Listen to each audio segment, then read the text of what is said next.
n'amazima bye birongoosa obutali butuukirivu. Mbwera okutya Katonda kwe kujja abantu mu bubi. Eri mu ngero 16 okusaasira n'amazima bye birongoosa obutali butuukirivu. Mbwera okutya Katonda kwe kujja abantu mu bubi. Kati tutuuseewa ku kujja abantu mu bubi. Yesu yajja abantu mu bubi wakati mu kumukasuukirira amayinja, mu kumuyita Zerubbabbeero, mu kumuyita omutamivu omuluvu, mu kumuyita omwenzi, mu kumuyita avvoola, naye nga mind ye eri focused kujja muntu mu bibi. Era twavaamu by faith. Olw'okukkiriza kwe yatuwa twava mu kibi, tuli batukuvu ba Mukama, tuli ggwanga ddonde, kika kya Mpuma, abalonde ba Katonda batukuvu by faith. Naye jjukira olw'ekisa kye, olw'okuba nti ate Katonda tugambe Katonda ekisa kye wabawombeefu.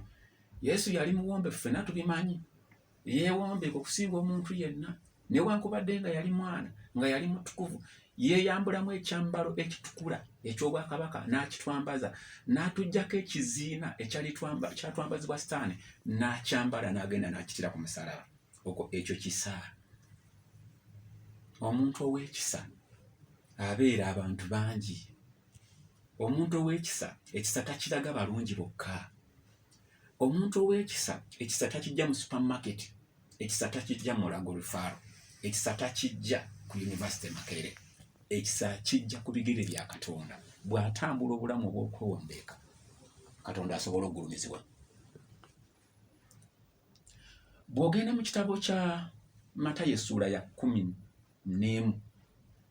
n'olulimi lwa 12, Yesu alina statement gy'akola wano ketutawaanyemu ku bwongo mugiwulire. Agamba nti okuva mu biro bya Yokaana Omubatiza okutuusa leero obwakabaka bw'omu ggulu buwaguzibwa, n'abawaguza babunyaga lw'amaanyi.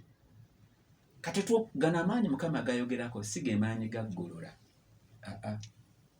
Ekisa maanyi, okwewombeeka maanyi. Kyobola Abaganda batoga nti okusimanyi okuleberako olujegere oba okugondako olujegere ge maanyi gaalwo. So n'olwekyo kyamagezi nnyo nga tumaze okufuna obutuukirivu n'obulokozi bwaffe mu Mukama waffe, tutegeere embala ye. Yagamba atya mu Matayo 12? Yagamba bw'ati, timujje gye ndi mmwe n'abakooye n'abazitowereddwa, nange n'abawummuza. Olwa 29. Matayo 11:28-29. Nti mwetikke ekikoligo kyange muyigire ku nze, kubanga ndi muteefu era omuwombeefu mu mutima. Nammwe mulirabira ekiwummulo ky'omu myoyo gyammwe, kubanga ekikoligo kyange si kizibu n'omugugu gwange mwangu. Wulira ebigambo ebiri awo. Tulabise nga tulokose ne tubeera n'ebirabo byaffe naye ne tubulwa ebibala. N'alyoka agamba nno omuti ogutaliiko bibala bagutema, bagusuula mu muliro, wabula ate ogubala bagulongoosa. Kati lowooza ku pruning bwekola ebitooke, lowooza ku pruning bwekola amajaani, lowooza kye bayita okusalira, abasalira emmwanyi baffene nga bitandise okubala, oyagala byongera okubala. Kati eyo process eyo abalala bayinza n'okulowooza oli ku kibonerezo kya Katonda. Oteekeddwa okuba nga oli hambo ekimala n'amagezi okutegeera nti toli ku kibonerezo wabula opuluningibwa, oli obeera circumcised, ofuuka omusajja omuyonjo era omulamu asobola okusimattuka ebimu ku birwadde eby'obulabe ennyo eby'obukaba. Kati ne mu mwoyo bwe kiri, Katonda atukomola, Katonda atusalira, naye asalira bokka bamuwadde chance. Tasobola kusalira nga toli muwombeefu. Kyobola oluyimba tuluyimba ky'omwoyo n'omubiri Yesu kambikuwe, ne wayunga sadaka omuliro guje. Ekyo kye tuyimba ekyo bamu tetukitegeera. Tosobola kwolesa buwombeefu watali muliro. Bwe ndaga omuntu omuwombeefu nkulaga omuntu ayita mu muliro era yawaayo omwoyo n'omubiri. Kati obwakabaka buno abantu b'otambula nabo, jjukira ekkanisa erimu abantu ba mirundi ng'esatu, mulimu abalokole ddala bayita endiga, mulimu embuzi, ate mulimu n'emisege.